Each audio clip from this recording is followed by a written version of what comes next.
everyone? 4 o'clock straight up on the East Coast. It is indeed a Monday edition of Middays with Q. As we like to say, it is a man up Manolo Lunes Mentioso edition of Middays with Q. We got 2 hours to play with. We'll take you up to 6 o'clock straight up. As always, I'm your host, Rich Quinones. Get in on the conversation.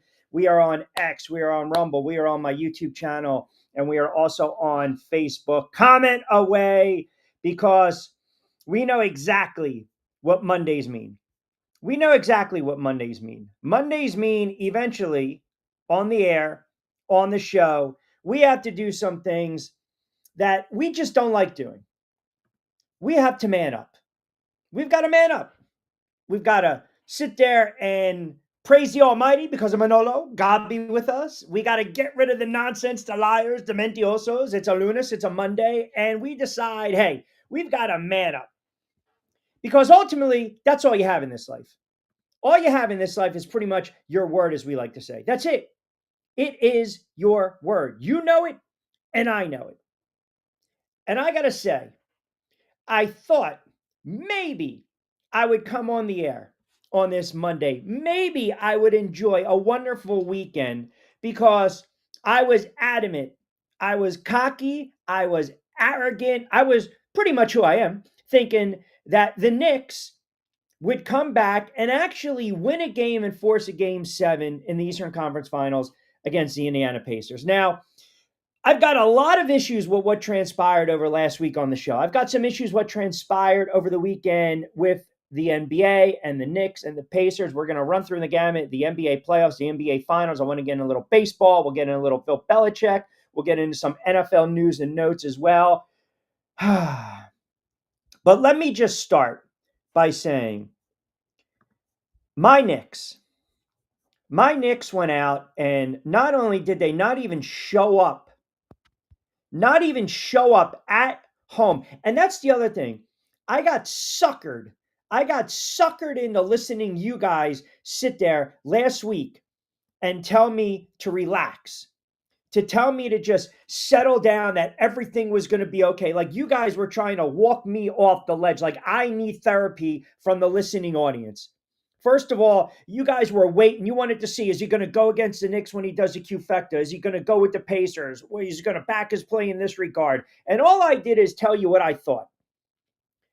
And before I actually get to that debacle the other night, let me say this. Let me add this, if I can. So I get my fresh roasted coffee because I needed it today. I needed it. And by the way, no comments how big the friggin' the cup is. I don't want to hear it today from you clowns. I don't.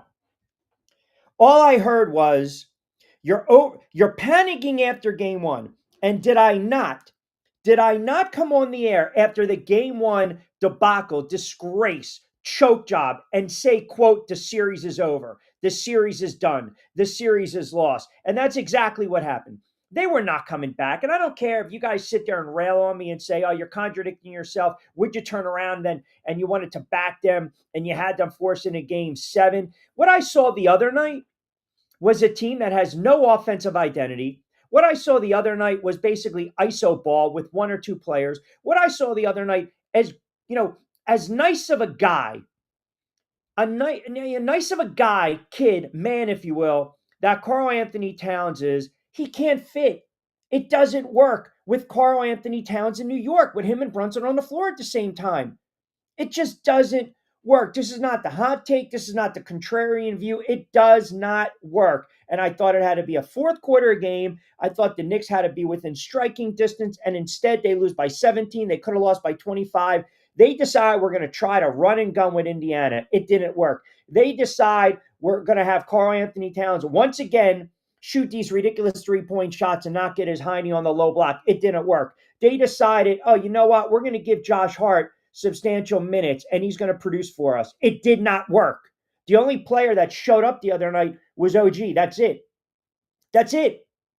All this talk about, Bridges earning his money with a couple of big plays and steals against the Boston Celtics, and it paid for itself, the return on the investment. That's a crock. 32 minutes, 15 points. That's the best you can give me. Defensively, where were they? Karl-Anthony Towns is soft. I'm sorry. He's soft. He's soft. I am not going to sit here and label a player a loser. I'm not going to do that. That's not fair. I'm not going to go that route. I think that's too strong. But he is a soft player.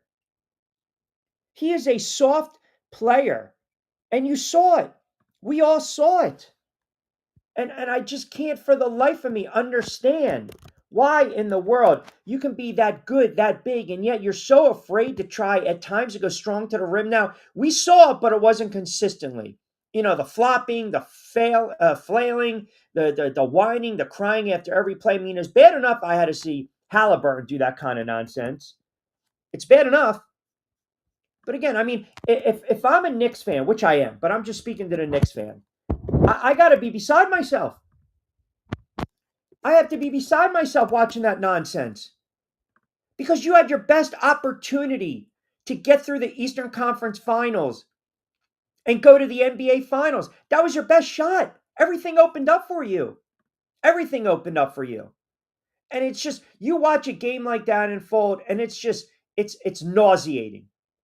It's nauseating. And right away, I'm already see the comments coming in. Man, I'll get you. What a shocker. Trevor decides to friggin' show up on a Man Up Monday, which also, too, leads me to the question of the day. Did my Death Star Mike, did I mush, did I kibosh the Knicks? Is the Death Star Mike to blame for the Knicks Eastern Conference Finals failures? I mean, I really want to know if that's a fair point or not. Because the other day, they won behind the Death Star Mike. If you recall, they won behind the Death Star Mike. Or wait, did they win? We were in the studios of Tri-X on Thursday. Yeah. So they won leading up to that. So I'm in the studios on Thursday with the tabletop mic. And then they lost on Friday, or they lost on Saturday. I got to figure it out. I mean, I don't believe that Death Star Mike had anything to do with it. I don't. I don't believe for 1 minute that the Death Star microphone had anything to do with the failures of the Knicks. There are so many culprits to go around on this Monday. There are so many reasons this team absolutely failed. Failed. Let me get into it right now. Man, just, having fun with the counter. What else is done? Wants me to start the show. We start at 4 o'clock, man. We're not on your timetable, okay? We're on mine timetable, period. Trevor decides he's going to show up. Well, it's not a Sunday or a Monday after an Eagles win. Sorry, I accidentally reverse mushed the Pacers into the finals by calling an early clipping last Sunday. Yeah. I mean, I don't think for 1 minute, I don't believe the Death Star Mike nor I should be blamed for the failures. The failures of the Knicks are top to bottom. And here's another thing, too, with the head coach.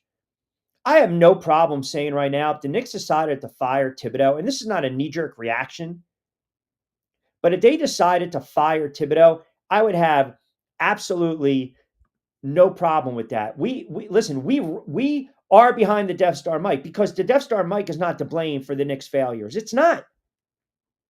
The Death Star Mike doesn't play. I don't sit there and play. The Knicks play. I mean, seriously. It's unbelievable. This is absolutely nonsense. That was as bad as a loss at home. This is all I heard from you guys. Relax. Woosah. Calm down. It's a long series. Oh, Indiana, they're going to figure out a way to spit the bit, or Knicks in 5, Knicks in 6. That's all I heard. So when they lose game 1 and then they lose game 2, which is another game that they let slip away, they come back and they win game 3. All right, you give them credit. Now you think it's a series. Then they ultimately lose game 4. And then what happens? They have another nice win. You're back, you're down by 17-20, and you come back, and here we go. And I'm thinking it's a series. Because this is what the NBA wanted. The NBA does not want. They do not want Indiana and OKC. Okay?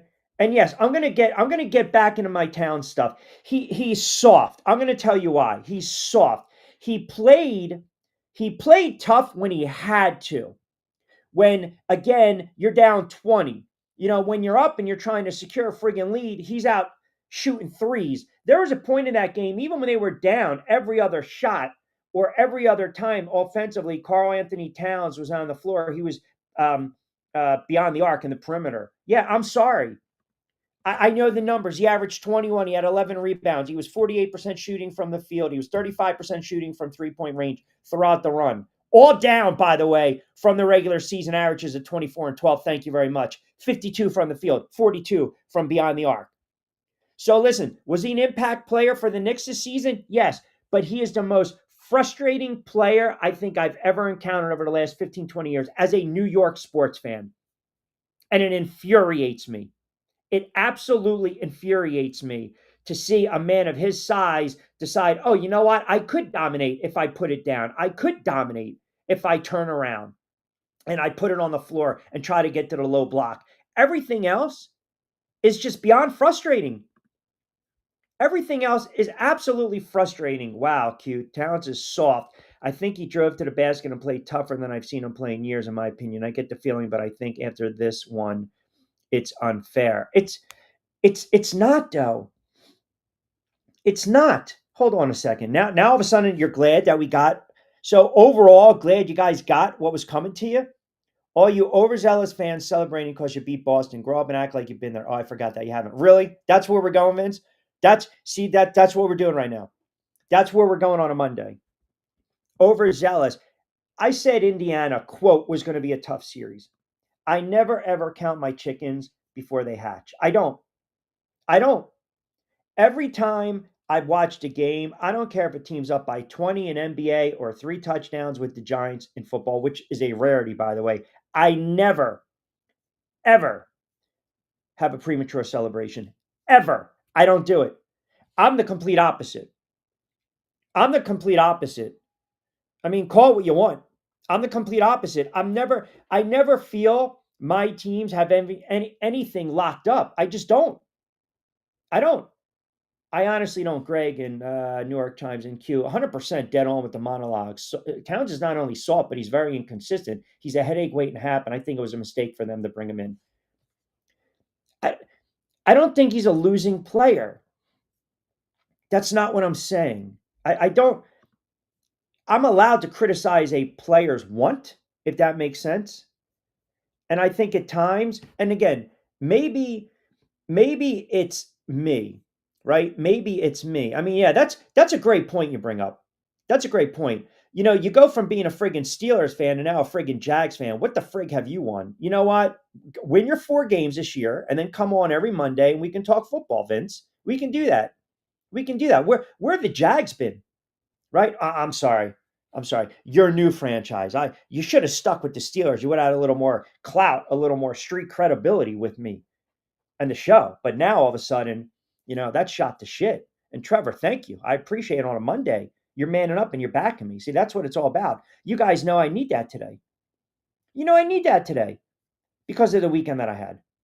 I mean, the Yankees are getting throttled and smacked by the Dodgers. The Knicks are done. I'm seeing these videos of Russell Wilson with, throwing ducks in the air. What else is there? What else is there? There's not much going on. There really isn't. I mean, Towns is not a dominant player. And I honestly, this is going to come out as crazy. It is. It's going to come out as crazy. But I also think that Jalen Brunson got a little exposed. I think Jalen Brunson got a little exposed. As great as a player that Jalen Brunson is, okay, he never gets back on defense at times. He complains almost every time he doesn't get the call, and he gets a lot of calls, by the way. And he turns the ball over a lot. He had 5 turnovers the other game. He was minus 18 on the floor at home in an elimination game. Those 19 were quiet 19. He was 9 of 18 from the line. I'm sorry, from the field. As great a player as he is, I think he got exposed a little bit. When they switched up and they bodied him up, he got frustrated. It was clear. It was evident. And Thibodeau did not make the adjustments. He didn't. And that's the problem. You have an opportunity now. I still maintain that the Knicks are better than the Indiana Pacers. But when the Indiana Pacers had to get out and run, they showed you what they can do. And the Knicks couldn't combat that. They couldn't. They couldn't. I just think Brunson got exposed. And I think Hart is a frustrating player. I think Hart is a frustrating player.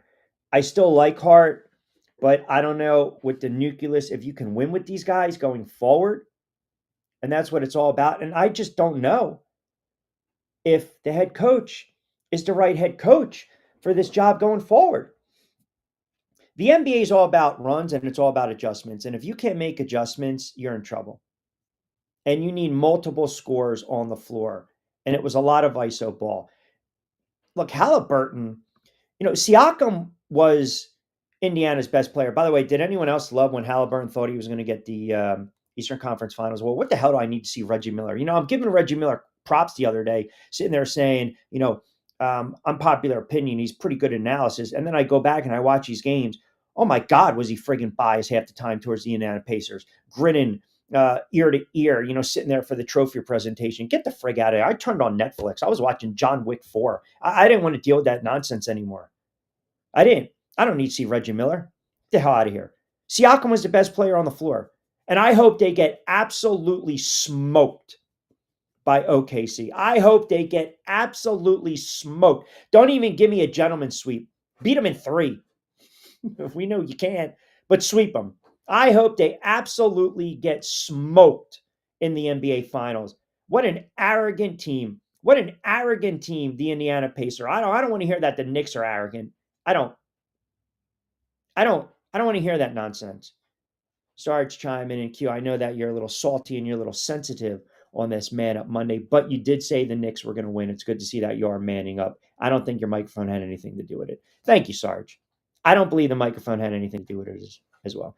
Indiana is they're a big dog in game number 1, by the way. They are a big time dog in game number 1. So we got the NBA playoffs. You got the finals. Stanley Cup finals, by the way, a rematch of last season. So a lot of people think maybe this series can go 7 between the Panthers and the Oilers. We will get into some baseball. We will open up the comments as well. A lot of Knicks fans chiming in, a lot of NBA fans chiming in. Also, I want to get into a little NFL and also Belichick. June 1st has passed. So we want to dive into that a little bit. And then later on, hour number 2, we'll touch on some baseball. And also something occurred on this day 15 years ago. And we want to dive into that as well. Let me see here. E chiming in. And he's all the way in Hoboken, New Jersey, listening on the YouTube channel. So I appreciate that. You can comment in, but he's getting me on X. Q, I think your assessment of Towns is accurate, but I wouldn't really label him as a soft player. I think he was banged up half the time, banging knees, flipping and flopping. That comes with the territory. It's all about today's NBA, but you're right. I couldn't take it every time he was shooting it from beyond the arc. I think he's a good player. Is he a great player? Not sure yet. Can the Knicks win with him? Yes. Can they win a title with him? Not sure yet. That's a fair assessment. That is a fair point. That's a fair point. I'm not watching much of the finals, John. OKC by 20 every game. Hey, then back it. Back it. I'm looking at these lines right now. I don't know if it's going to be a sweep. I mean, it's a horrible series unless you're an Indiana fan or OKC. OKC's laying 9.5. Hell, even the look-ahead line is like 6-7. I mean, this is not what the NBA wanted. And this is why when people sit there and say, well, they want the Knicks, they're gonna cater the calls to the Knicks. That's not necessarily true. It isn't. It's not necessarily true. And here's another interesting take. When you look at the NBA and the Eastern Conference, and you've got Boston that is dealing with the Tatum injury, and then you've got the Philadelphia 76ers that are picking number 3 overall, and they still have Embiid, they still have George, they still have Maxey, they've got some young players. Then you look at Milwaukee and maybe what's going to go on with Giannis. I saw a couple of reports today, and I know they were on like goofy parody accounts for NBA, but there seems to be some smoke that not only is Tibbs on the hot seat, but a lot of the Knick players were frustrated with Karl-Anthony Towns because he wasn't getting back on defense. He wasn't getting back on defense. I mean, so again, if you know that the players and coaches were frustrated with a player that you're trying to build a team around and win a championship, you don't think for 1 minute they might turn around and entertain trading him? I mean, his defense was non-existent. I mean, his defensive habits, you have to get back on defense. You have to play both ends of the floor. It's one of the reasons he was coming off the bench. It's one of the reasons that Mitchell Robinson was getting burned. He was playing defense. He was doing the dirty work on the glass, the offensive rebounds. I'm sorry. I'm ready to move on. When you double or you slide over and you're getting weak side help, you have to have the right double. And a lot of times, if you're executing the incorrect coverages without communicating it, then that frustrates the hell out of your teammates and the coaching staff. And that's a problem. That is a major, major problem. And look, the Knicks knew exactly what they were getting when they acquired Towns. And you can sit there and throw the stats and say, relax, getting on him with the shots. He's one of the best shooting men of all time. His defense stinks. His defense stinks. You're in game friggin' 6 at home. At home. And I get it. You play better on the road, but you have an opportunity to push the series to 7 games. Right? Or I'm sorry, you're on the road. Well, no, you're at home, pardon me. And you've got the opportunity to push the game. Push it. Get to that game 7 that you have an opportunity to win. And that's what it's all about. And then you're on the road where you play better and you don't show up. And you lose by 17. The Pacers could have beat them by 25 the other night. So, yeah, I'm sorry. He's soft. He's soft. Let's take a trip down memory lane. The Death Star Mike was having an issue the Friday of game 1. Coincidence? I think not. I'm going to have to check the tape on that one, man. That was, you might be we don't say check the tape anymore, but you might be onto something. You might be onto something because that was game 3 was May 25th. That was a Sunday. So we got to backtrack for a minute. And if I keep going back, game 1 was, when was it? Game 1 was Wednesday, the 21st. And I do recall having some type of audio issues. Now, to be fair, it was pilot error. It had nothing to do with the mic.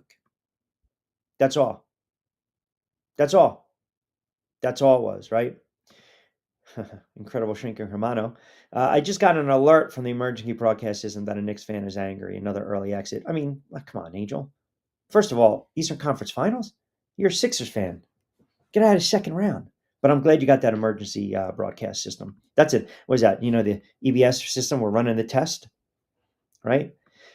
Q was behind the Death Star Mike for the dominant Eagles run. I stay behind the Death Star. I don't know. A little puck talk.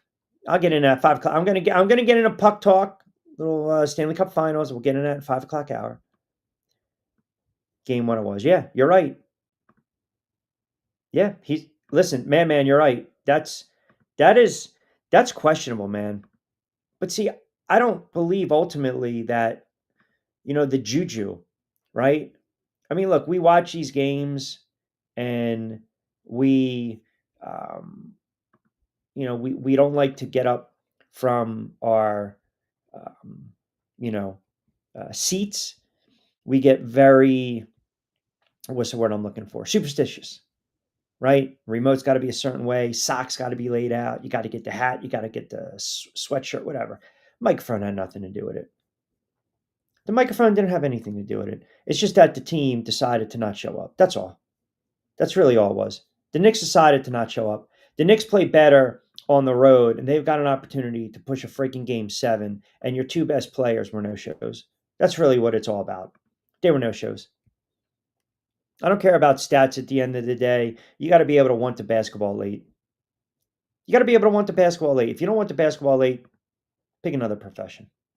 Pick another profession. All right, 26 past the 4 o'clock hour. Just cranking it up on a very busy Monday edition of Middays with Q. We're powered by our good friends over at Trix 57 and Fresh Roasted Coffee. Don't forget, 20% off your first purchase. As you guys know, on a Monday, it's always a Man Up, Manolo Lunes Mendioso show. And as I mentioned, a lot of NBA talk today. We'll get into some baseball. I want to mix in a little NFL. Also, June 1st has passed, and that is a significant day for one Bill Belichick. And we will dive into that on the other side. All right, we'll take a quick timeout. Do not go anywhere. We're still here. We're going to take a quick timeout. We're going to come back on the other side. 427 on a Monday. We'll take you up to 6 o'clock.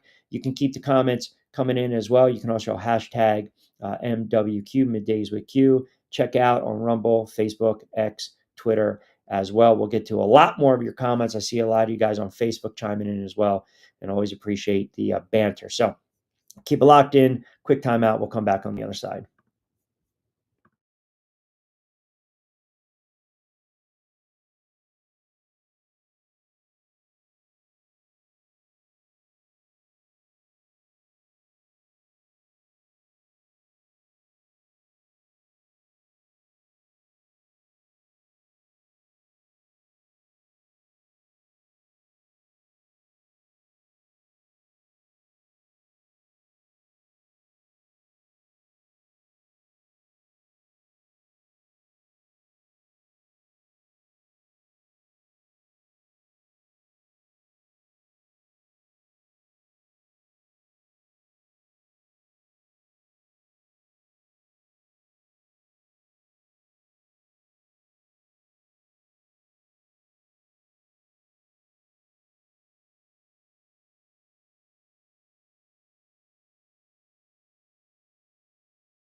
All right, welcome back, everyone. 4:30 Eastern time. We'll take you up to 6 o'clock straight up. A lot of comments coming in, and we, as always, you guys keeping us locked in on a very busy Man Up Monday edition of Middays with You. We are powered by our good friends over at Trix 57, and of course, Fresh Roasted Coffee. 20% off your first purchase, BYP 20. I'll give you the Qfecta as well later on today.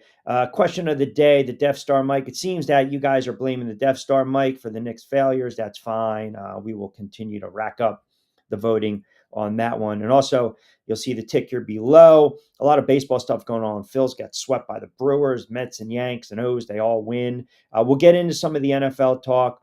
Also, we'll get into the hoodie conversation as well, because I think it's utterly, we're at this point right now. And I had multiple questions of the day, right? Multiple questions of the day on this Monday. I mean, obviously, the Death Star Mike takes precedent, and I'm waiting for the wise, comments regarding the cup of coffee and the size of my coffee, but that's okay. So I was thinking, with June 1st, it's come and gone right now. June 1st has come and gone. And Belichick has that clause in his contract where, again, it goes from 10 million to 1 million for the out. And I'm wondering right now if this man is really going to coach one game with UNC. I really believe that. You should never be superstitious, just a little stitious. That's possible. Joey B chiming in, I blame everything on Q's Death Star Mike. How's that possible? How's that? Think about this. This mic, think about this. This mic, if you think about, the mic and the audio, and it goes in, we send it out.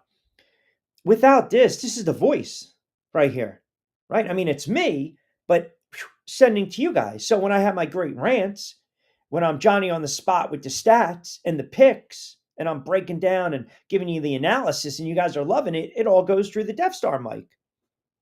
So that's all I'm saying. Oh, that's good. That's okay. That's good to hear, Joey. Got through the Boulder attacks yesterday. Good. That's good. Man, I'll tell you, this is it is a crazy world, man. You can't even go outside anymore. Seriously, you can't. You can't look at someone the wrong way. You can't, God forbid. I tell people, if somebody cuts you off, like, just leave it alone. What was that? Eight people injured, right? In that attack on the marchers and everything. And it's horrible. Hate crime. And I don't get it. I really don't. Do people wake up, all jokes aside, do people just wake up and just hate the world? Do people just wake up sometimes and they're just like, today I'm going to shoot somebody. I'm going to rob somebody. I'm going to murder somebody. I'm going to kidnap somebody. I'm going to do something that's destructive. Why? Because you're not happy with yourself? I just, it amazes me. It really does. It really amazes me where we're at right now. This is like, sports is the outlet. It is. Sports is the outlet. And that's why you're a fan of certain teams. That's why you follow certain teams, because they're going to aggravate the hell out of you. And at times they're going to give you a lot to be happy, and you're going to be able to celebrate the wins, and, you live and die by the losses. And sure, we take it to a different level. Of course we do. We take it, on a different level. D chimes in, Q, think about this. Your Knicks spent 5 first-round picks on one player. Yeah. Yep. On a Cutlass Supreme, and now you got a friggin' nice little rolls out there. Yeah, I agree. Listen, it's maddening. It's frustrating. Hermano chimes in, I'm all out on the Sixers until Embiid is gone. They're already out of 2025-26 season, 20 wins, 44 losses. Embiid not playing, 82 regular season games. They don't make the playoffs. Yeah, well, they've got the number 3 overall pick, Angel.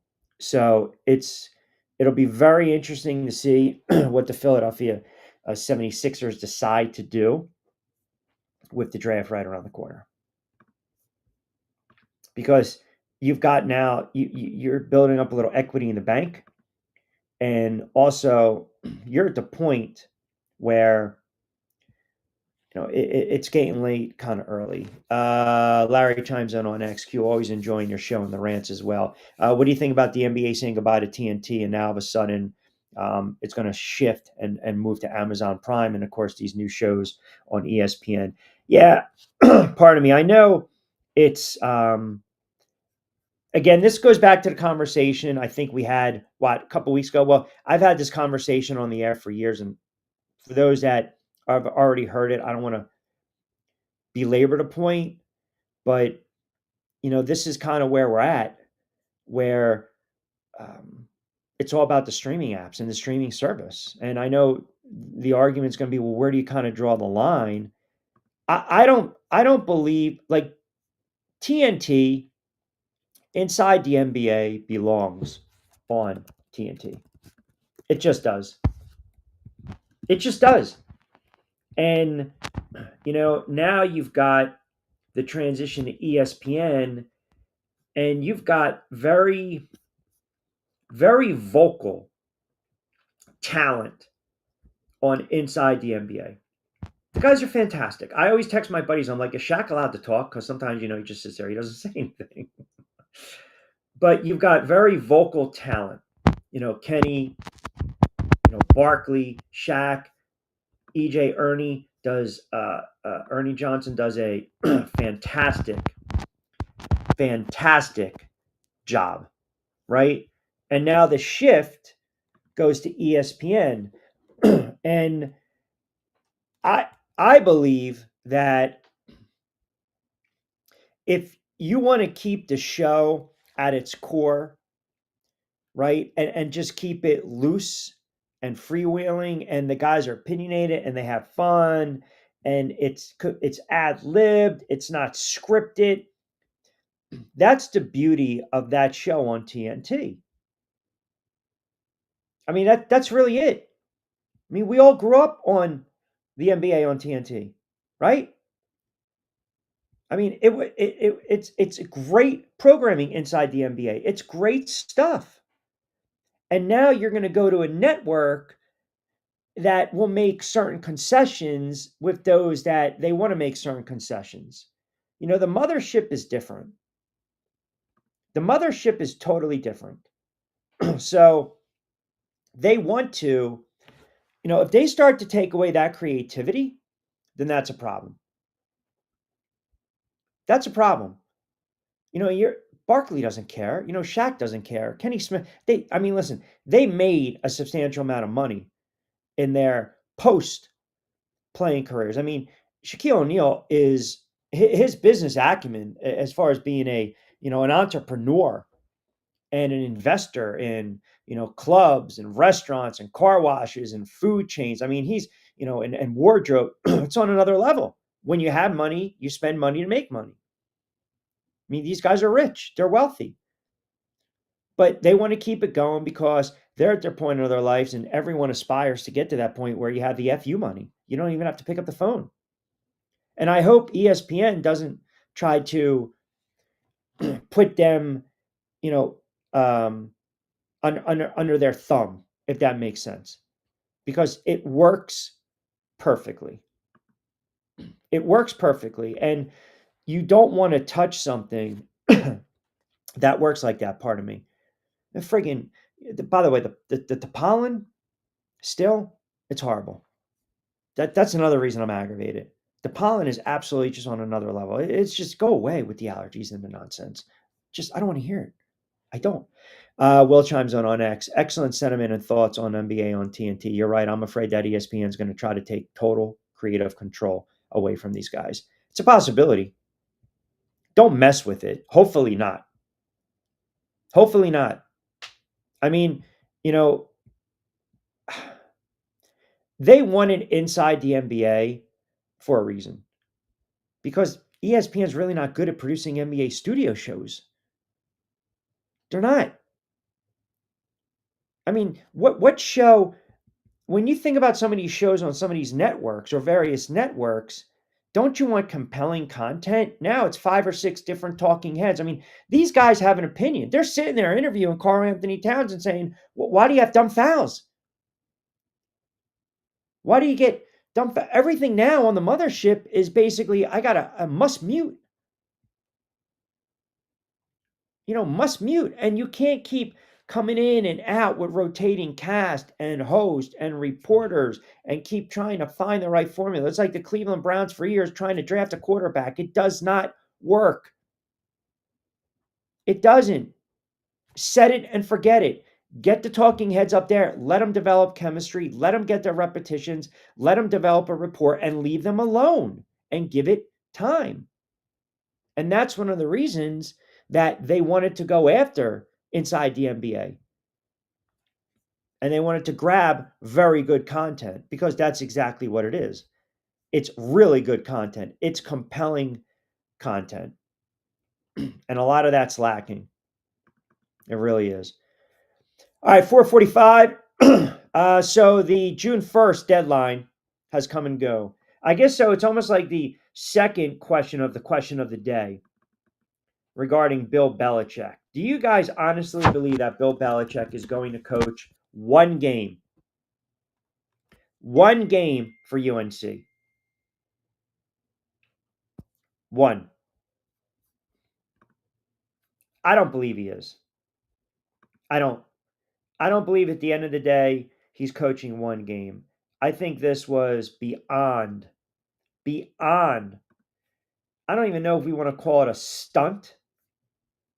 And the funny thing too now coming out, this whole Pablo Torre and Bill Simmons, like this jab and the reporting, and I don't know, is Bill Simmons jealous because Pablo Torre is, well, he seems a little too obsessed with this situation right now. There's so much drama going back and forth and back and forth and back and forth. And at this point, you're like, what are we doing here? Like, are we that invested into his relationship, or are we investing in a relationship because it's a creepy relationship and there's more to it? Look, however he met this girl, wink, wink. Do people think that Bill Belichick is the um, first 70-year-old man to quote meet a 20-year-old on a plane? Or Belichick is the first 70-year-old man to quote, meet a 25-year-old online? Like, let's not, the babe in the woods with this nonsense. It is what it is. It is what it is. So this reporting, ultimately, it's like, what's the end all be all? Like, what's the end game if you're Pablo Torre? What's the end game? Reporting all this stuff, his relationship, how UNC is it's counterproductive. Do they want her there? Does she have input? Who really has the input? Is it really Belichick? Obviously, is she stringing him along? Is he doing this for attention? Is he trying to get back to the NFL? Is this a bad look? Is it going to kill his legacy? Back and forth, and all these other, digging in the story, digging in the story, digging in the story. That's fine. That's fine. I'm not going to sit here and say that, some of these guys that are digging are not journalists, because every journalist now, or any guy that was print, is now doing a podcast or they're on TV. It's a very loose term, right? And I get it. Simmons is a Boston guy, is he not? He loves the Celtics. He loves the Red Sox. He loves the Pats. He loves the Bruins. He's a Boston guy. And obviously, Belichick was part of his what? Beloved New England Patriots.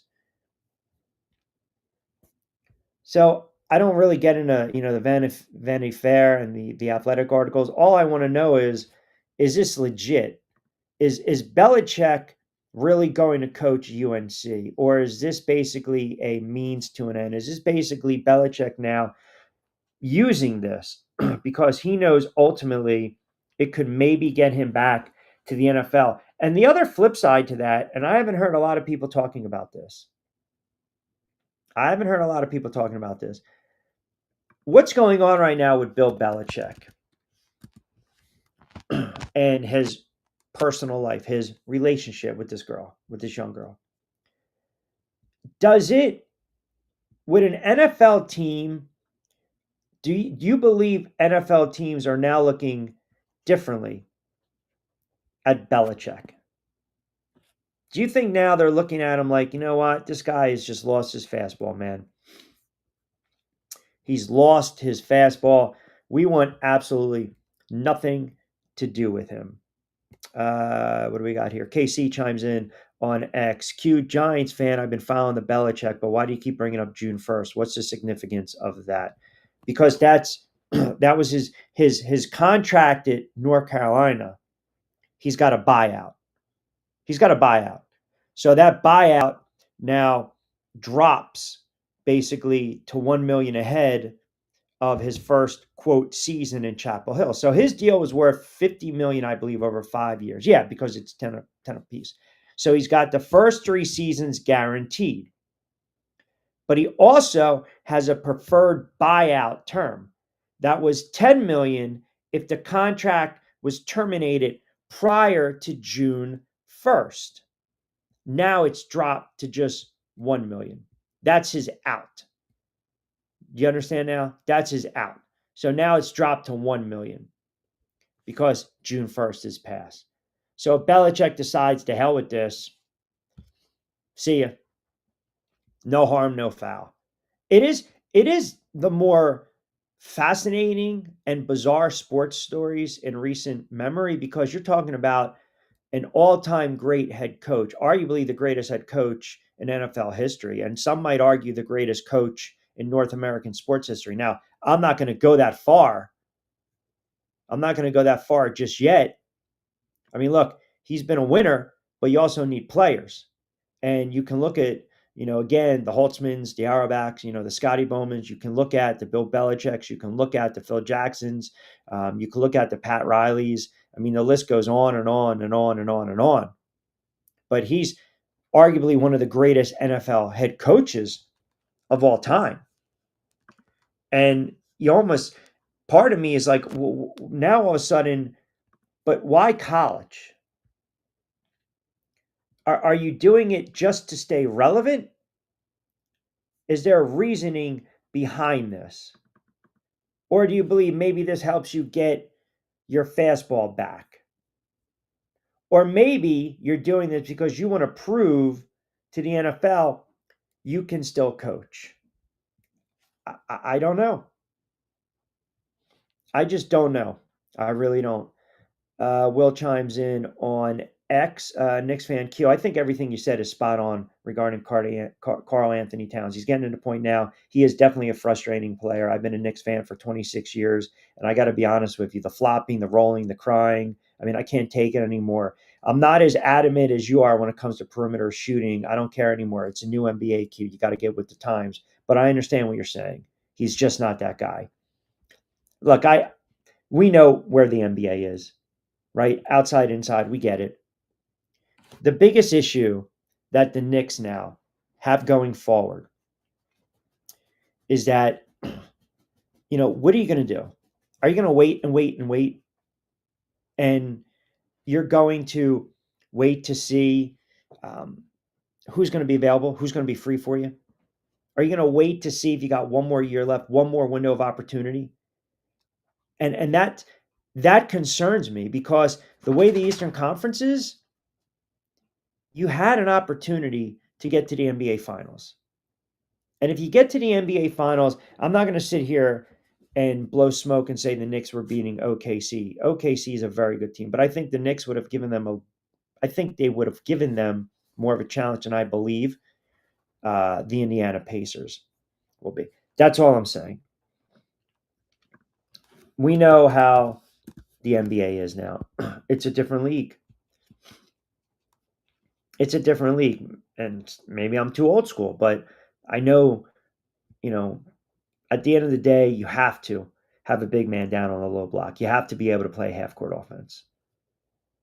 And you have to be able to have guys that understand transitional buckets. I mean, how many times did Indiana score after the Knicks scored on a layup and Indiana just went right down the floor? Right down the floor. And they scored. That's unacceptable. That's lack of defense. It's lack of defense. That's all that is. And that falls on the head coach. And I know people look at Brunson and say he's too undersized. So Cat, by definition, has to be the best player on the Knicks. Okay, that might be so, but I also said I thought Brunson got exposed a little bit. C chimes in Q. Come on. Think about this. The Knicks are going to be scary next year after a year together. We can't let that energy go away. It's not about the energy. You have to win. You have to win. Energy is great. Josh Hart gives them energy, but Josh Hart had so many bad turnovers. Jared chimes in. Q, as a diehard Knicks fan, I think you're giving a little too much credit to OG. I don't hate him, but more time he spent on the team, the less I felt for him at all. I think you're talking about Toppin, not OG, because then you went on to say Jarrett in his time with New York, he was never a contributor, never made a dent or sound. I'm pretty sure you're talking about Obi Toppin, not OG. OG's a player. OG's a player, but if that's a typo, I get exactly what you're saying. Jay chimes in, Q, it's an excellent point on Jalen Brunson. He turns the ball over way too much. Yeah, you can live with the 25, 30, 35-point explosions, hell, even 40 in crunch time, but some of these turnovers are inexcusable. Yeah, and that's what's frustrating, right? You can't have that. You really can't. Joey B chimes in. Knicks got to go get Giannis, get rid of Big Cat, soft defensively. Knicks, no inside weapon with physical play. Doesn't mind the blue collar game down low. Robinson's a pretty good player, right? But he's obviously limited offensively. Yeah, Giannis. I get worried when these guys log a lot of minutes, Joey, and they get older. And didn't Brooklyn turn around and try to do it with KD, and boom, he got hurt, and it didn't work out, right? Sounds like Raptors and Giannis have mutual interest, though. Yeah, that's interesting. That's kind of the buzz, right? That's kind of the buzz right now. No one really thought that Toronto would be a player, but listen, it's a potential destination. Look, don't discount the Detroit Pistons too. Detroit Pistons can also be a player. Now, I think it would be a pricey trade for the Raptors because Giannis is owed $54 million next season. He's under contract until 2027. So remember now, it's different in the NBA. I got to match salary. So matching salary requires what? If I'm the Toronto Raptors, I've got to give up some of my depth, some of my role players. I mean, I got to make it work financially. So you got Scotty Barnes, you got Brandon Ingram. Let's say they're off the table. So now Toronto says, okay, Milwaukee, yes, we've got something in place. We've got something in place. We think we have a deal that would work best. Well, I already gave you two players that are off the table, period. Because they're building around Barnes. They signed Ingram to a monster deal, 3 years, 120, right? They traded for him in February. They turned around, they gave him money. The next biggest contract is RJ Barrett. Oh, by the way, former Knick. And he's making roughly, 27, right? So there's a good starting point right there from a matching standpoint when it comes to salaries. But there's going to be some other teams in the mix. And the Bucks, are they interested in a guy like Barrett? He played well. He just didn't. It didn't work out in New York. Like Obi Toppin, it didn't work out in New York. Sometimes it just does not work out with some of these players, and you need a change of scenery. That's all that is. You need a change of scenery. Sometimes it works, sometimes it doesn't. But it's going to be a fascinating offseason. It really is, because the way I look at it, Tatum's not going to be 100% for Boston. Giannis might not be with Milwaukee. Pistons are coming up. Orlando, we know about them. Cleveland, we saw that they were a fraud. You got the Knicks. No one knows about the Sixers. You're hoping to bank on Belichick, but that's not really the case. MJ Chili on Twitter chimes in. Q, did you see this? Did you see Hudson on the sideline at practice field at UNC? Yeah, I mean, again, I kind of gave you my thoughts. I'll dive into that a little more on the other side. We're fast approaching 5 o'clock. Quick timeout. We'll come back. We'll reset the table. 60 in the books, 60 to play with. I want to get in the dig situation. Also, a big potential loss for the Detroit Lions. We'll get into the hoodie stuff as well. We'll start to look at, again, you got the minis, you got training camp right around the corner. NFL season right around the corner. So we'll touch on a little NFL. We'll get into some Major League Baseball. And I threw this out at number one. Arguably one of the worst calls happened today 15 years ago. One of the worst sports calls happened 15 years ago. And I'm wondering if you guys know exactly what that is. So we'll dive into that as well. Keep the conversation and the comments coming. Like, comment, subscribe. Don't forget Tuesdays and Thursdays live inside the friendly confines of the Triax 57 studios. Fast approaching 5 o'clock, 60 in the books. 60 to play with on a Manolo Mendioso Lunas Man Up Monday edition of Middays with Q. Keep it locked in. Also, too, I wanted to throw this out there because I know at times we totally forget about this. But I also wanted to get your thoughts on, not only with the Belichick situation, but also with the thought of, let's say he does coach for a year and he only wins 1 or 2 games, or he coaches for 2 years and he wins a total of 5 games. Does that really affect his legacy? So think about that. 16 books. We're going to reset the table. We'll come back right around 5 or so, and that means you guys get to stay locked in with us as you typically do. Always appreciate it. I want to also talk a little baseball. I'll give you some of my picks. We'll do that around 5:40 today. I definitely want to get into that. I don't know so much if these are quasi picks, right? We talk about these great quasi picks that I'm trying to make, but I'll tell you something. We haven't I haven't, been bad with some of the picks. I haven't. I think the baseball picks are going to be what they are. The baseball picks are always going to be the baseball picks. You and I both know that. And they're kind of hit or miss. And we already know you got to try to ride some of these hot streaks. I mean, look, Milwaukee just swept the Phillies. The Yankees had issues against the Dodgers. The Mets pretty much ran roughshod right through arguably one of the worst teams in baseball. Did they not? I mean, Colorado is a bad team, man. They are a bad baseball team. But I still believe that with some of these teams, I still believe with some of these teams because the baseball season is so long, right? It's such a long, long, long season. We sit there and say, man, when's my team going to make a run? Is my team going to go in for some pitching? Is my team going to look for another at bat? Are they going to make a move at the trade deadline? I think there are some teams that are already thinking about that right now in baseball. I really do. I think there are some teams right now, as we speak, they're basically saying to themselves, we got to figure some stuff out now, right? We got to figure some stuff out now. So I want to get into that a little bit as well. And then, as I mentioned, you guys always keep it locked in as we take you up to what are we going to take you up to? We're going to take you up to 6 o'clock today. So a lot of stuff to get into. Do not go anywhere. We got a busy, busy, busy show. We'll come back on the other side. And we want to get to your calls. We want to get to your comments. We want to get to your tweets. We want to get to your Facebook messages. I got a lot of Facebook messages, that I want to get through as well. So we got more of the NBA talk. You guys are pretty much already told me you're not going to watch the NBA final. So I don't even know why I'm going to ask you. I mean, I guess we could hold off later on to talk about that. But since you guys aren't going to watch, I guess there's no reason for me to even mention it, right? I mean, you guys made it clear. And I appreciate that. I think you guys are doing it because you feel bad for me.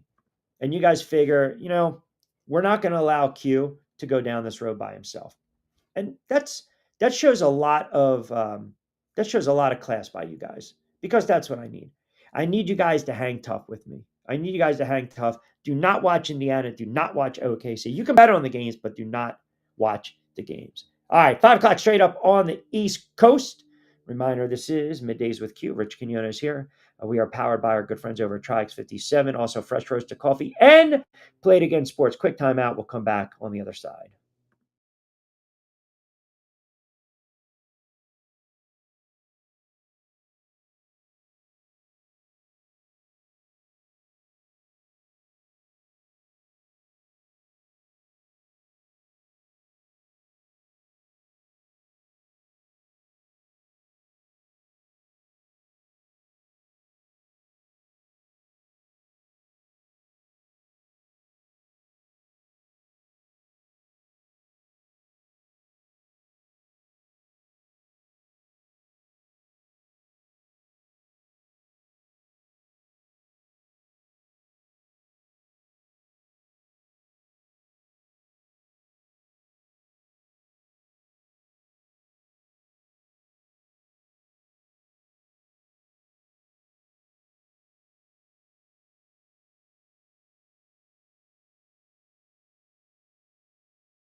All right, welcome back. 5 o'clock straight up on a Monday edition of Middays with Q. 16 a book, 60 to play with.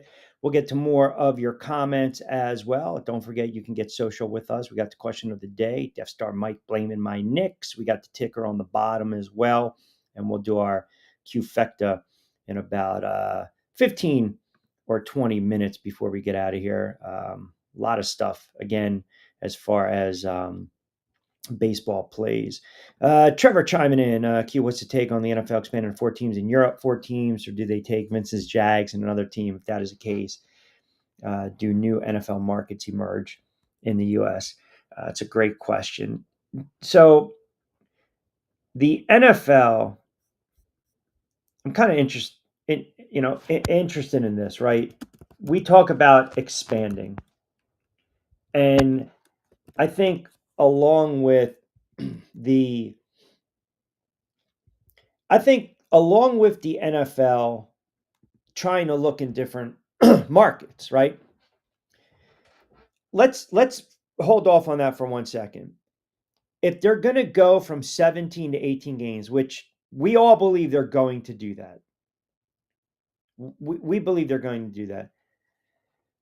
Then you're going to have to logistically you have to start to look ahead to the next couple seasons. And it seems inevitable it's going to happen. There's some thought that it's going to happen prior to the 2027 season. So, which the reason they're going to do that, expansion comes after the current CBA, which is the collective bargaining agreement, would expire. So now you're going to add a second bye week for each team. You're going to reduce the preseason to probably 1 or 2 games. I mean, how much, again, does the preseason really factor in to the NFL? How much? Because most of the times these guys are resting. You're lucky if they get 1 rep in, maybe a series in, maybe 2 reps in. You're lucky if that happens. So we don't really see that often. We don't see that, man, this guy, they're building upon this great offensive series and now they're going to run roughshod a couple weeks in the NFL season. You guys know it and I know it. But they're going to expand. They're going to expand.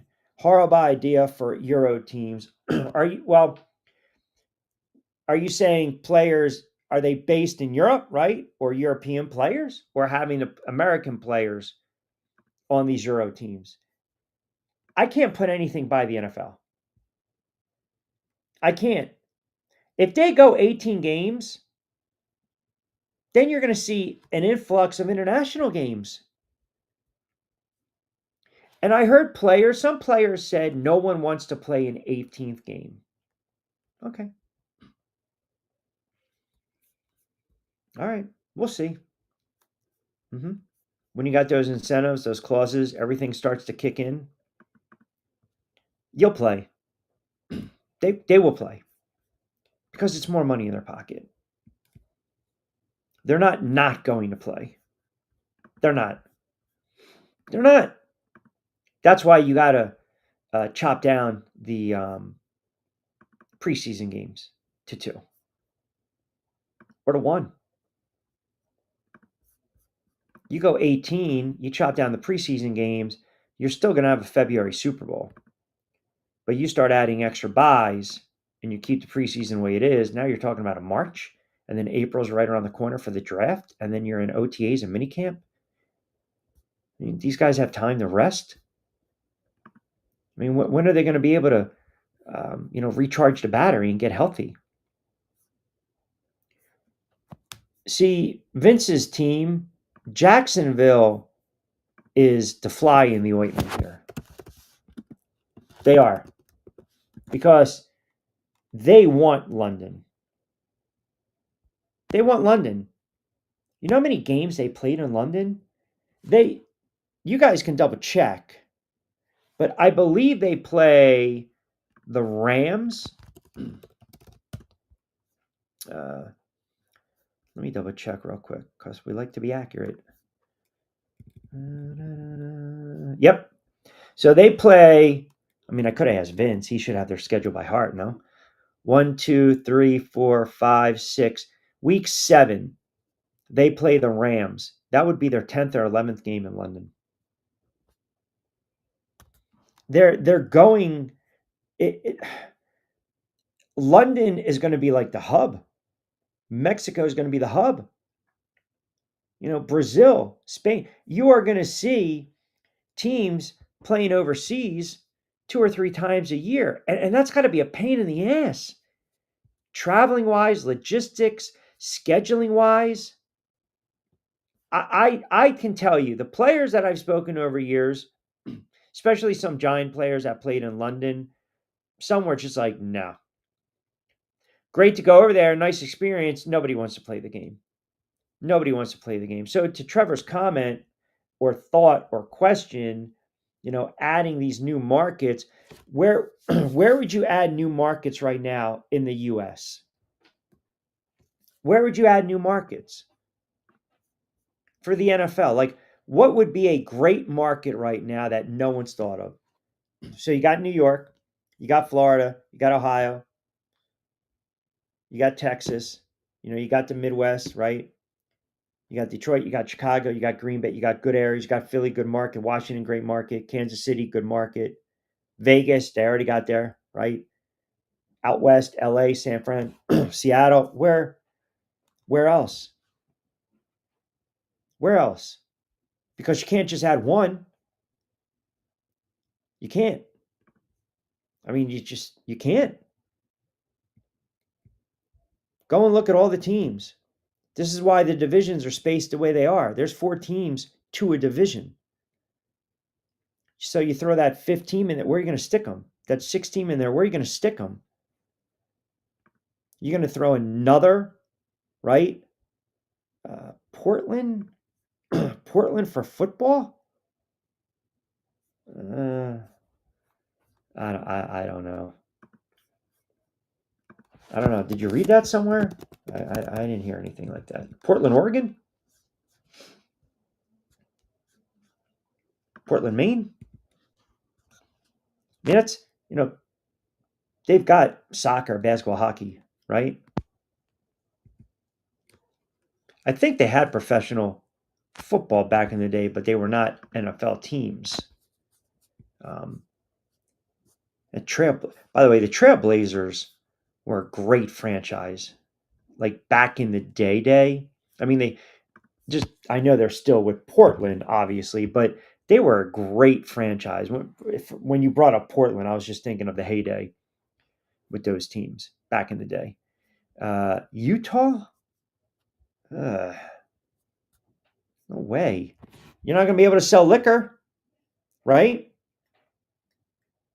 They don't drink. Right? Mormons don't drink. Right? Or smoke, right? I don't know. Do they? Mormons drink coffee? This is stuff I need to know. Here you go. I had to Google it. AI overview. Here you go.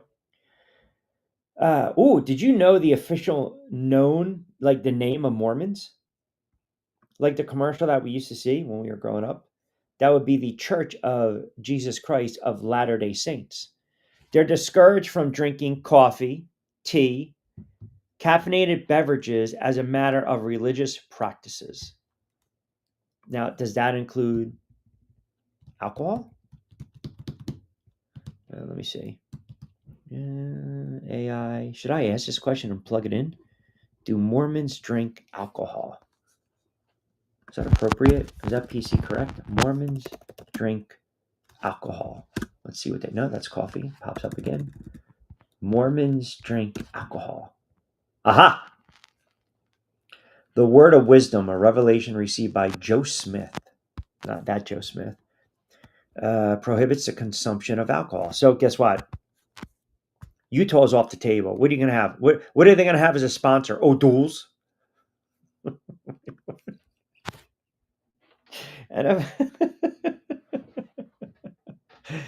NFL should preach Canada and Mexico.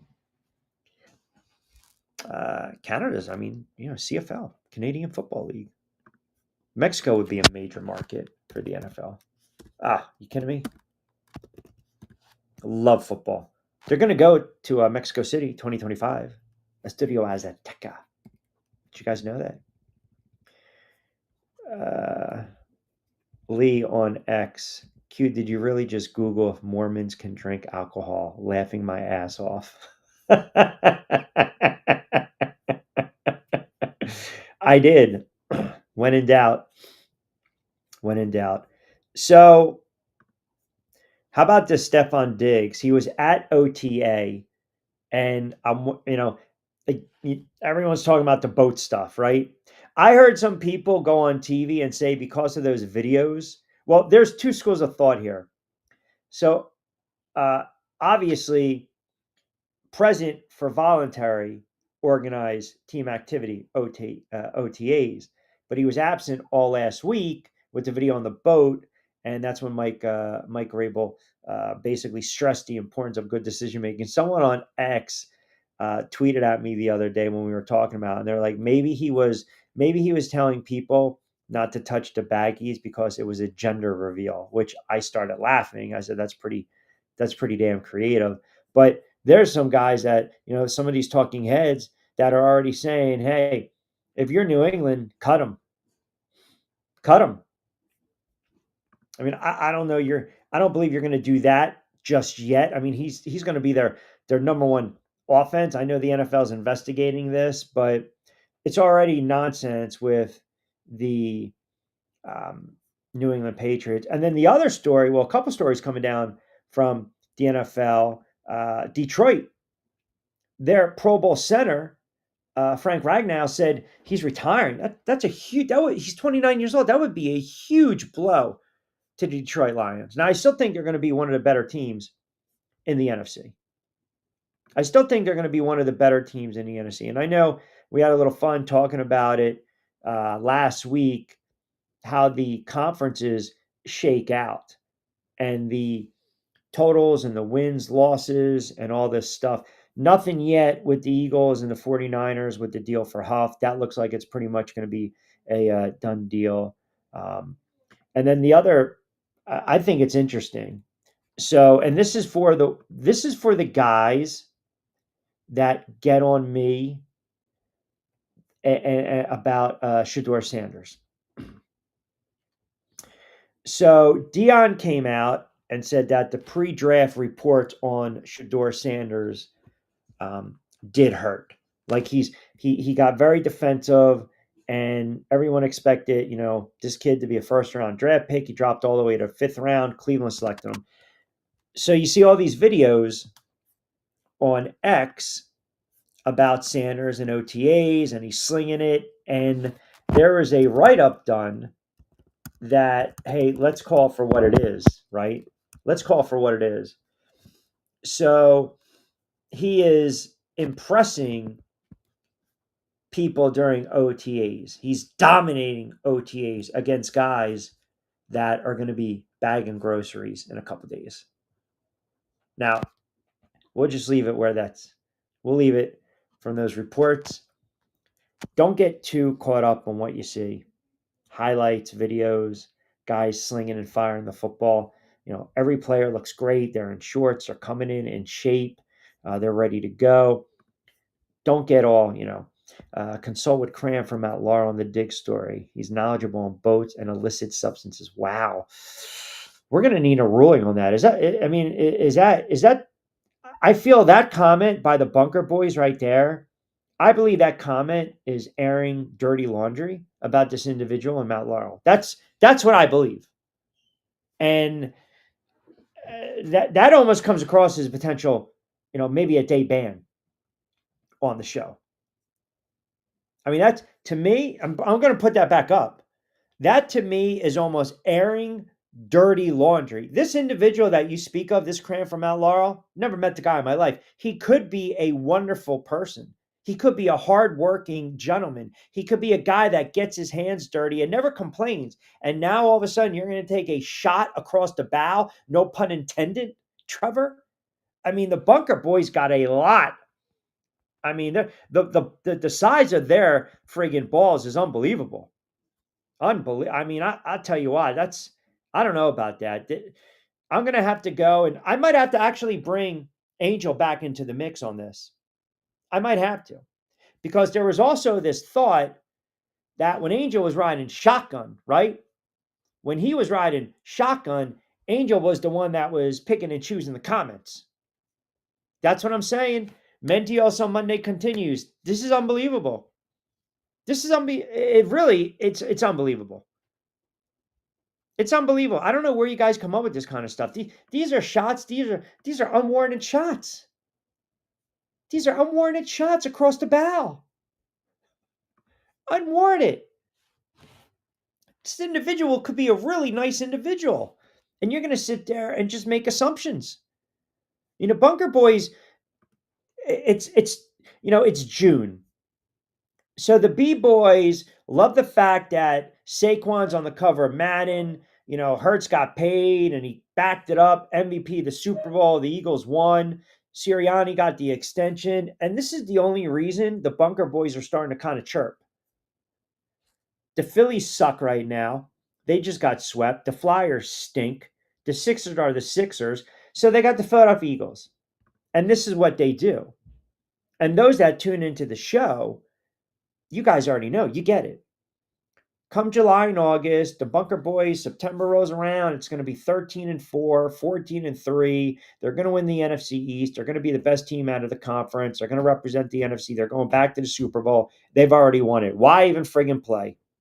Why even play if we're going that far? Man, unbelievable. Franchise chimes in. Q, what are these guys on your show taking shots at poor people? It's a franchise. I don't know what to tell you. This is what's happening right now. Let me get the win total up for some of these teams. So we went through the NFC pretty heavy. I mean, we'll do it a little more over the next couple of weeks. But I'm going to give you 2 or 3 teams that I think can make some noise coming out of the AFC. And one of them is not Jacksonville. I think Denver. This is the year, if you're going to knock off Kansas City, I think Denver has a really good opportunity to do it. I think that Kansas City, to me, that run, I think it might be over. I really do. And I know everyone believes, even though you have Mahomes and all these other guys, and Kelsey and Reed, it doesn't mean anything. All right. We got the text line. Trash talking Patty, back to Belichick. That man is done coaching. He's going to start making his money now, being the next spokesperson for Viagra.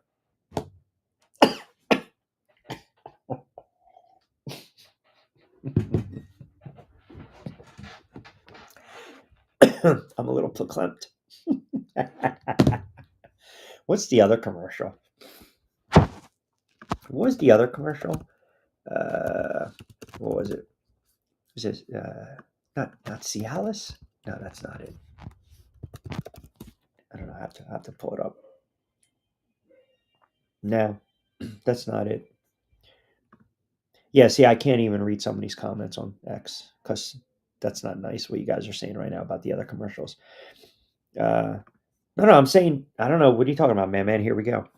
Man's probably jealous because it's a Monday. He hasn't come in with a joke. Get with it. Oh, you're saying because I'm saying Kansas City might be done. You're saying I'm jumping the gun on Kansas City because they got waxed in the Super Bowl because they're an older team, and maybe it's Cincinnati and Buffalo's time. Maybe it's Denver's time. All right. I'm giving you 3 teams that I think could surprise. These are the teams that I think can surprise. Denver's one of them. Just my opinion. Denver is one of them. These are AFC teams. Cincinnati, I don't know if they're really going to sneak up on anyone as long as they fix that defense. That would kind of be number 2. And then, man, insert number 3. The Jets aren't going to be good. New England's not going to be good. Miami is so inconsistent. Pittsburgh, they're still waiting for Aaron Rodgers. Cleveland stinks. I mean, is it Vince's Jacksonville Jags? Are the Jaguars going to be that team? That surprise? Right? Oh, the win totals, yes. Which would you like? For the AFC, or you want to talk about the NFC win totals? Because I can pull them up right now. We can go through it right now. That's fine. This is the NFC. If you are curious, and these fluctuate, these change. This is this is where the betting public sees it. The odds makers see it when we're talking about the win total and making the playoffs. I mean, the Eagles right now, money line minus 425. They're a playoff team. To win the Super Bowl, they're at plus 650. Their win total is 11 and a half. So that's the highest forecasted. Right now, their win percentage represents the highest forecasted odds of beating Dallas, which means all the money already, future bet, they're already on the Philadelphia Eagles against the Dallas Cowboys. Then Washington, 10 and a half. But I'm seeing different lines that say 9.5, which to me is a huge jump. That's a huge jump. So let's just go by the premise they're 9.5. And if you look at their first 6, 7 weeks of the season, they're looking at Washington to be right there in the NFC East with the Eagles. Detroit Lions, their win total is 10.5. Man, San Francisco, your win total is 10.5. Wow. Rams are under 10.5. Tampa under 9.5. Green Bay under 9.5. Man, Chicago. So when we went through Chicago, I think I said if they were 4-3, you would take it. Now, if you believe the Bears are going to make that jump, and think about it, they're pretty fortunate because their four toughest non-divisional opponents are all spread out. You got Washington week 6 on Monday night, at Baltimore week 8, at Philadelphia week 13, Black Friday, and then San Francisco week 17, Sunday Night Football. So if you believe that the Bears are going to make that jump and they start off 4-3, well, you got 7 games, you got 10 to go. Can they go 5-5 in those last 10 games to get to over 8.5? Minnesota's at 8.5. Seattle is 8.5. Arizona 8.5. I think Arizona goes over. I really do. Who else we got here? Atlanta 7.5. Dallas 7.5. Carolina 6.5. I see a lot of money on Carolina. A lot of sharp guys are basically they're saying that Carolina is going to be much better this season. They're starting to believe in that Carolina hype train. Now, I'm not as confident in Carolina. I think they're going to be better. I think they're going to be improved. But I don't know if I'm looking at Carolina as a team that I'm confident saying they're going to win 7 games. But they do have a little bit of momentum, right? They won 4 of their final 9 games. For them, that's pretty damn good. So you got Carolina. Now you start to get into, think about this drop off in the NFC. And I don't want to use the measuring stick. So we all believe Dallas and Atlanta are going to be 7, 8 wins, right? 7, 6, 7 wins. Now you go to drop off. After Atlanta, Dallas, and Carolina, you start to get to the Drek. The Giants, 5.5. So you got to go to Washington in week 1, and then you got to host Kansas City on Sunday Night Football in week 3. First 3 weeks of the season, tough. Now, it's just a question of when Jackson Dart is going to be their starter, but their schedule is brutal. So somewhere you got back-to-back road games, Denver and Philly, home games against San Fran and Green Bay, and then you got that Chicago trip, and then you got Detroit in week 12. Giants are not winning 5 games. They're not winning 6 games. They're going to be a 3 or 4 win team again. They're going to be top 5 come April in the draft.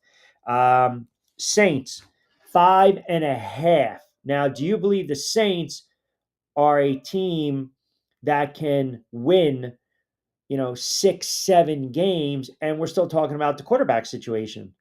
And nobody knows exactly what's going to happen. Nobody knows exactly what's going to happen with that quarterback situation. We don't even know what direction they're going to go.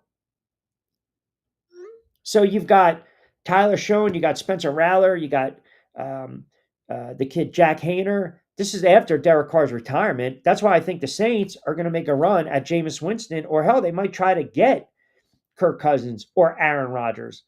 So the NFC, the reason I brought those win totals up right now, it kind of lets you know. You can see right now which teams are pretty much going to be locked in for the NFC. You kind of have this idea of what teams are going to be the juggernaut and what teams are going to struggle. And a lot of it has to do with the fact that they just don't have the horses. They don't. Trash talking Patty. I don't think Belichick wants to go back to the pros or college. I'm going with he's not coaching one game. He just wants to enjoy his life, his late life crisis, hang out with the little girlfriend, just living the dream. You might be right on that. I don't believe this man wants to coach college. I don't. I believe he's doing it because he wants to feel relevant. He wants to feel relevant. Like Bill Belichick needs to feel relevant. Maybe after what happened late in his tenure with New England and now all this nonsense. Think about put it in perspective. You're Bill Belichick. You're the GOAT. You're one of the greatest head coaches of all time. You're on the Mount Rushmore. Super Bowls out of the yin yang, all over the place. Everywhere you've gone, you won. Hell, you won 11 games with Cleveland and got them to the playoffs. The one year without Brady, he goes down with that torn ACL, tore his knee up, whatever it was. I don't remember. But Matt Castle comes in, you win 11 games. You've proven yourself.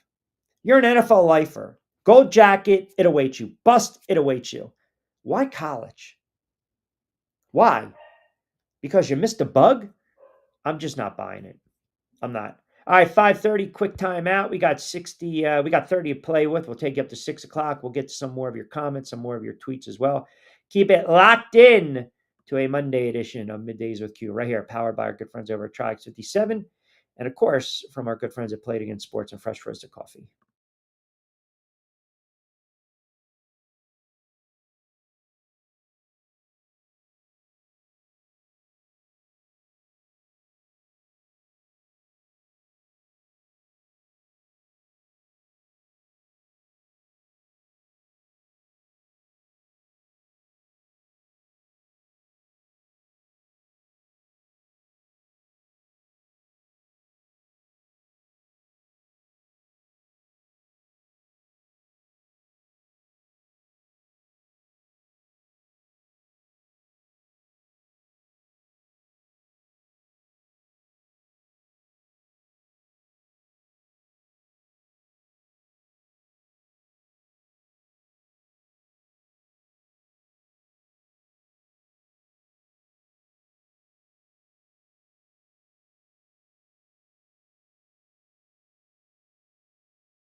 All right, 5:35 on a Monday edition of Middays with Q. Appreciate all the comments. You guys are unbelievable. Keep them coming in. So we are talking a lot of NFL, NFC, a couple of dark horses in the AFC, the Belichick, um, which is always very interesting. Oh, I did mention this. So 15 years ago today, one of the worst calls in sports history happened. One of the worst calls in sports history happened on this day 15 years ago. Now, obviously, I set it up thinking, okay, hey, you guys know exactly what it is. I mean, it was so blatantly bad. It was a horrible, horrible. Yes, the man. Look at this. This is what happens when you tune in and you do your homework and you know your stuff. I would not get that from the Vinces. I'm not getting that from the Kevins or the franchises or the Maddies or the Trevors or the Bunker Boys, but the madman comes in like that. Absolutely. Yep. Now, do you know the pitcher? I mean, kind of, right? I'll give you the team. There you go. Detroit Tigers. Armando Galarraga. Yep. He was 1 out away from pitching a perfect game against the then Cleveland Indians. And the final play, he covered first base routinely. I mean, it was it was an out. It was an out. He pitched a flawless game up to that point. Think about going out there. You're retiring 27 consecutive batters, right? That's why the game's called the 28th out perfect game. And it was a horrible, horrible. That was the Jim Joyce. I remember Jim Joyce was so upset afterwards. He realized he screwed this kid. He screwed this kid. He would have became at the time the 21st pitcher in MLB history to throw a perfect game. That was arguably one of the worst calls I've ever seen in professional sports, man. I mean, all you got to do is slow it down. Slow it down. You got Jason Donald trying to sprint the first base. Galarraga covered. Jim Joyce called him safe. And there you go. And the aftermath of that was just, I mean, it was crazy. It was crazy. I mean, he tagged first base. It was just, Jim Joyce turned around. So Galarraga told reporters after that was my best game, right? And Joyce probably feels more bad than me. Nobody's perfect. I mean, that's pretty for him to come out and say that is really the humility, right? But Joyce was 20 years in, and he got death threats. And he admitted afterwards, the video replay, he didn't get the call correct. And remember the quote? He's up there, he's got tears, and he said, I took a perfect game away from that kid over there that worked his ass off all night. And that's what he's known for.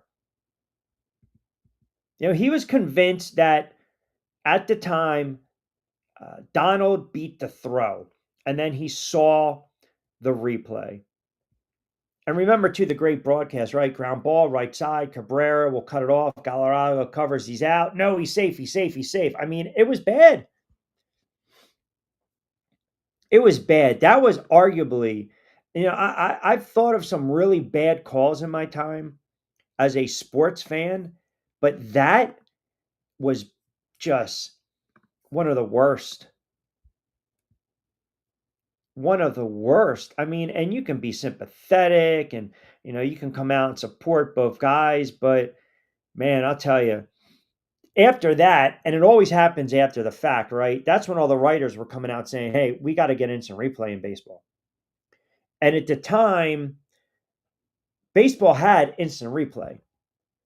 But the reason they only used instant replay in 2010 was to look at disputed home run balls, or home runs, I should say. That's it.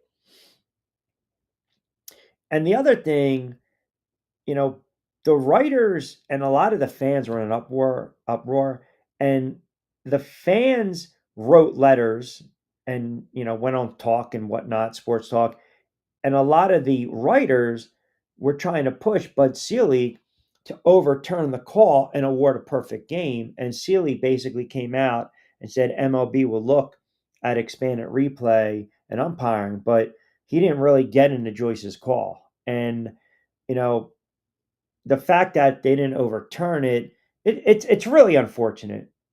It really is because you're robbing. That's a perfect game. Like that's your career. That's your career. Like you can be a really great pitcher, but never ever experience that. And here's a pitcher that, quite frankly, wasn't a great pitcher. It's not like Galarraga won 100 games. He didn't even win 30 games in his career. He didn't win 30 games in his career. He won 26 games, but on that night, he was the best pitcher in baseball. And that was it. That was his peak. It's unfortunate, man. That was a bad call. That was a really bad call. And there have been some horrible calls in professional sports. NFL still trying to find out catch, no catch, right? I mean, you got to go back even in the 70s. Renfro, Houston, Pittsburgh, back of the end zone, dragging the feet. We've seen it. We've seen it. Even over the last several years, Cowboys fans, Des Bryant, the bobbling, here we go, the Calvin Johnson rule. There's always bad calls in football. And this is why we started to incorporate the instant replay. Now, the one thing I don't like about instant replay, even with the NBA, it's like, all right, to human eye, if you're going to call blocking, you're going to call charge, stick by that call. Flagrant 1, flagrant 2, you should know already what those calls are. You should already know how they're defined. You should already know what constitutes a flagrant 1, flagrant 2 call. Like sometimes the replay in the NBA, it is kind of slowing it down, which is kind of, again, annoying to me. But anyway, Larry chimes in. Q, excellent stuff on Towns. And look, after the game, I don't want to be too reactionary, but he was terrible on defense. Yep. Yeah. What was so frustrating too, Larry, is that every time they got a steal, then Josh Hart gave it right back, or they just turned it right over. I mean, it was just bad. Those two cannot play on the floor at the same time. They can't. They really can't. I mean, you make a move for a player and you think he's going to get you over the hump, and then 1 year later, there's talk about trading him. It's absolutely absurd. And I think it could be the right move. All right, let me rip out the Qfecta from our good friends over at Fresh Roasted Coffee. Check out the promo code BYP20. It's also our other pod, Back Your Play. You can get it on Amazon or Spotify Music. So we're going a little baseball on this June 2nd, 2025 on a Midday with Q. Little Qfecta. So here are my plays. I'm going to go with the Reds minus 150 over the Brewers. Now, I know that Milwaukee's coming in hot. They swept the Phillies in a 3-game set. It was really an easy series for them. The offense was scorching, 28 runs. Yeah, why not ride them? Because to me, it's all about the pitching matchups. Brady Singer gets a start for the Reds tonight. He's pitched well over his last 4 starts. He's 3-1. You go back to his last time out against the Royals, 7 innings, 2-hit ball. Second one of the season came against the Brewers. He's very familiar with their lineup. So I'm going to ride the hot pitcher going into this one. Mets over the Dodgers. Now, there's a couple plays with this game. Mets plus 135 on a money line. The Dodgers feasted on my Yanks and their pitching. The Mets pretty much beat up on a very bad, historically bad Colorado Rockies squad. 17 runs, 3 wins over the weekend. I would play the run line here over 9.5. I know Ohtani went hitless last night along with Judge, but I think the Dodgers will have an opportunity. Their offense should produce 6+ runs. The Mets should be able to get 3 to 4 runs in this one, especially if they're going to have to come from behind. I like over 9.5 runs in this game. The other play is Pete Alonso. So he's right now 1.5 total bases. He's an extra base threat whenever he's at the plate. He's got strong numbers against May in a small sample size, 2 for 3. So the odds, and that's the pitching matchup, the odds of Alonso getting on base tonight, getting on base twice, I like those odds. That's not a bad favor. And as I mentioned, May, it's Dustin May, the pitcher of note for the Dodgers. He's won two straight. Again, he had that 3-game slide, three straight losses. He wasn't logging a ton of minutes. I'm sorry, a ton of innings. He was only averaging right around 4 1/3 to 5 over his last couple starts. He's coming off a really nice win over Cleveland, but again, he's kind of feast or famine. He will give up a home run ball here and there. So I like that play um, with Alonso tonight. Alonso he's so interesting because you look at this Mets lineup, and they're 37 and they're 22, and they've got big boppers, right? They've got big boppers. Lindor's had a great start to the season, 13 home runs. Alonso's had a great start to the season. He's batting 288. He's got 13 or 14 home runs. Soto is quiet and he's struggling. Vientas, Nimmo, they're hitting the baseball. Alonso to me is such a streaky guy that when he starts to get on these little runs and he's seen the ball really well, that's when you start to see the 2 for 3, 3 for 3, 3 for 4. Now, again, his last couple nights, 1 of 4, 1 for 3. But I think tonight definitely I can see a 2 for 3 kind of night and a couple of ribbies. Also, the Mets Dodgers, you look at these trends, 84% of the bets, 64 of the money are on the Dodgers to cover. 75 of the bets, 55 on the money line, the Dodgers to win outright. But this is the one that I gave you the over on the run line. 67% of the bets and 76% on the money are on the over. So this is going to be a high scoring game. Third game, Boston over the Angels. Red Sox -1, 150. Look, they got to get a winning streak going. And their pitcher tonight, Richard Fitz, again, he's not fully stretched out yet. He's come back to the bigs. He had a rehab assignment, 3 scoreless innings in Milwaukee. But they might only use him for 3 to 4 innings. He's not a big strikeout pitcher. He's not. He can fan them probably right around 6.75 batters per 9 innings. But if you look at his ERA, 2.7 in 20 innings. So we can talk about the regressions. To me, I think the Angels are going to figure out a way to move Trout. I mean, the Angels they're hovering. They're 6 games back of Seattle in the AL West, but they also have dropped, what was it, 7 of 8? I mean, they had a horrible stretch where they lost to the friggin' Marlins and the Yankees. So they already got issues. They put a bunch of players on the IL. Their offense has been struggling a little bit, and I just think it's a matter of time. I mean, as great as Trout has been for that franchise, and it's Mike Trout's already 33 years old. He's just not the same player. He's broken down. He's broken down. He's always injured. And, you know, Trout, I thought Trout was going to be a 500 home run hitter.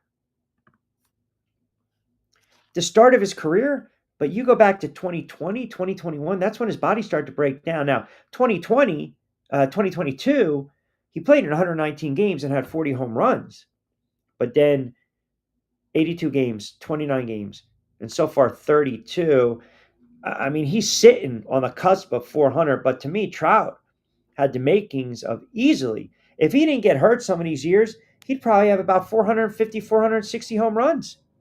We'd be talking about, Trout, the next 500 home run hitter, which by today's standard doesn't mean much, but still, he's a Hall of Fame player. He's a great player, but he's not the same player that he once was.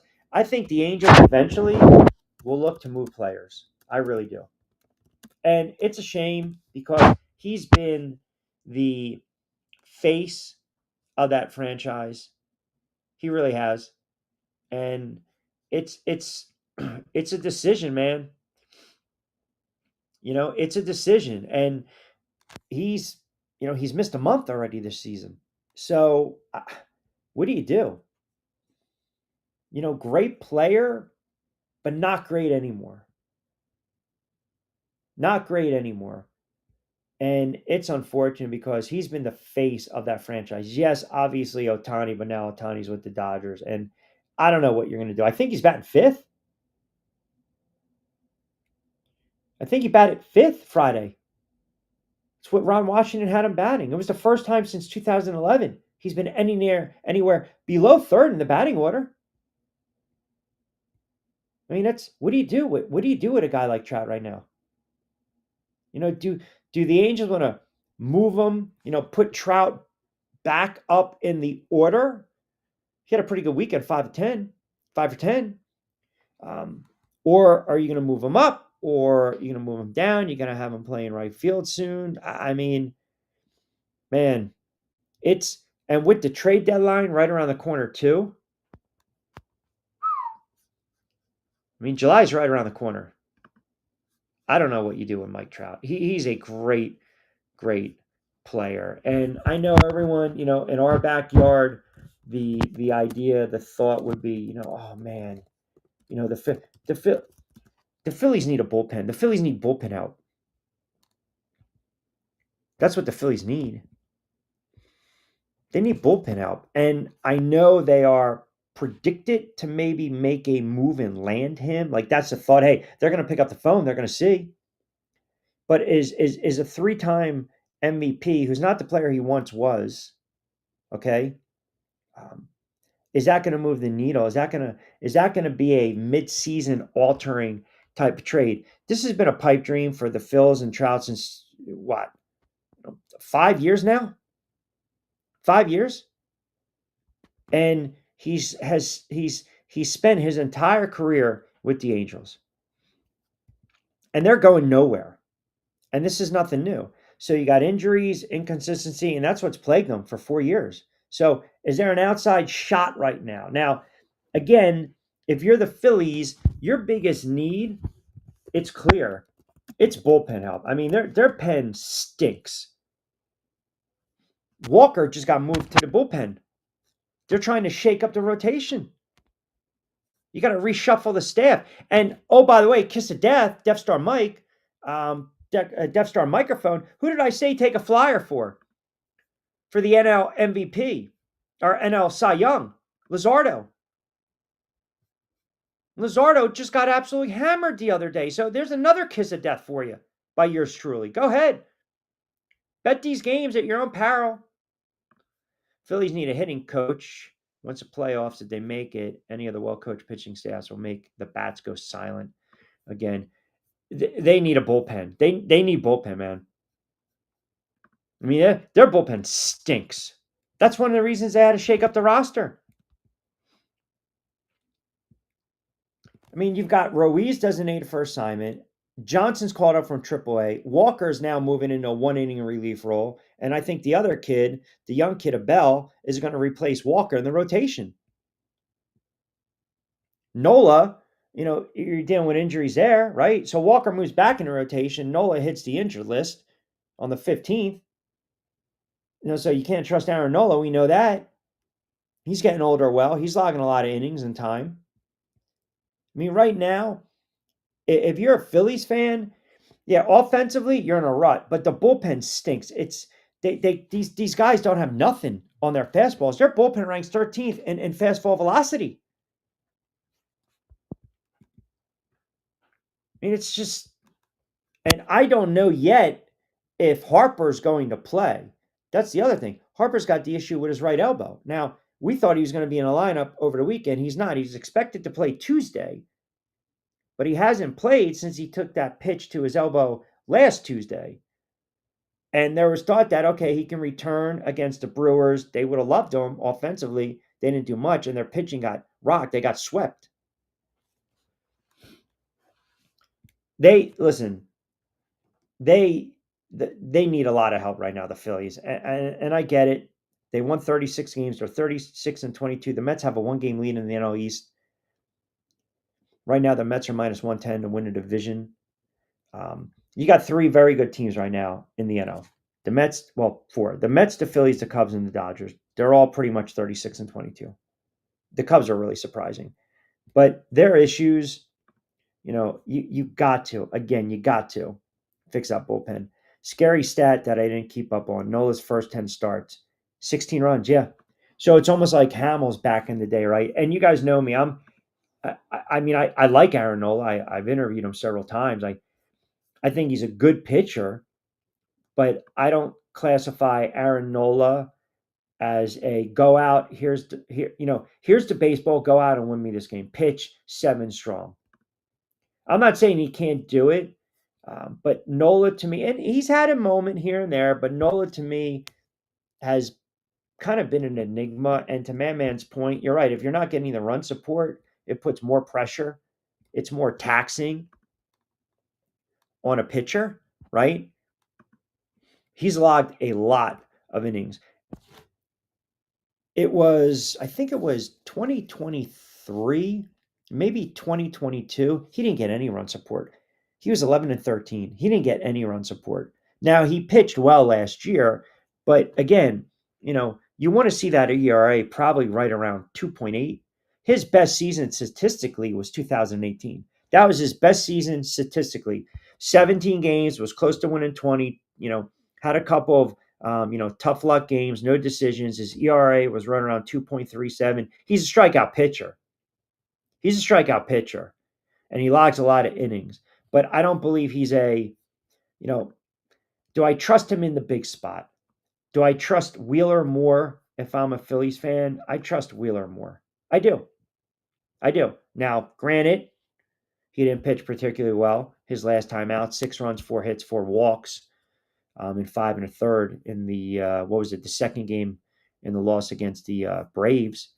But I trust Wheeler a little more than I trust Nola, and Luzardo made me look like a fool. He made me look like a fool. I was like, plus 1,800, go at it, have fun. So those are your picks. Reds, money line over the Brewers. You got the Mets, Dodgers, run line over 9.5, and then Boston tonight over the Angels as well. All right. Tomorrow, we'll give you a preview. Stanley Cup Finals. Obviously, Game 1 will be Wednesday. Florida and Edmonton. NBA Finals, if you actually care. They will start Thursday. The Thunder are laying 9.5 in the opener against the Indiana Pacers. I think it's going to be a sweep.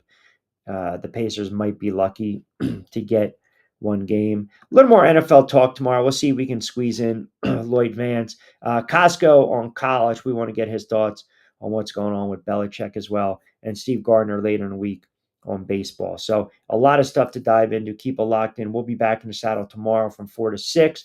I'll post the plays as well. As always, you can follow me on social media at RichQ on X, on IG, TikTok, Rich Q on the mic, and then subscribe to the YouTube channel as well. We might even squeeze in the incredible Shrinking Hermano. He might be out there somewhere. Probably in the car, driving around, him and the missus, tuning in and says, you know what? I'm going to have to squeeze myself onto the show. And that's okay. We don't mind if he does that. All right. So you got your plays today. Obviously, a little more heavier action in the in the Major League Baseball. All you have left in the NHL and the NBA are the finals, respectively, which we will get into a little more.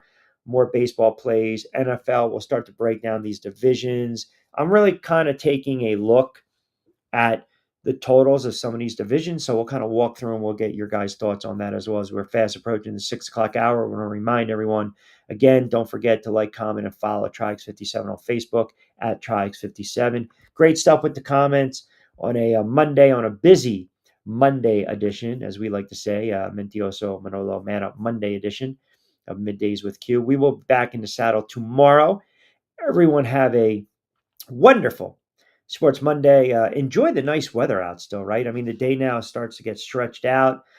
It gets darker later. So if you guys are out and about, go get a nice little cup of fresh roasted coffee, take a nice little walk, enjoy it, have fun, have a good Sports Monday. Back in the saddle tomorrow live from 4 to 6, right back here, powered by our good friends over at TriX57, fresh roasted coffee. And of course, playitagainsports.com. Until then, I'm Rich Quinones. Be safe, be sound. Hasta luego, buen día.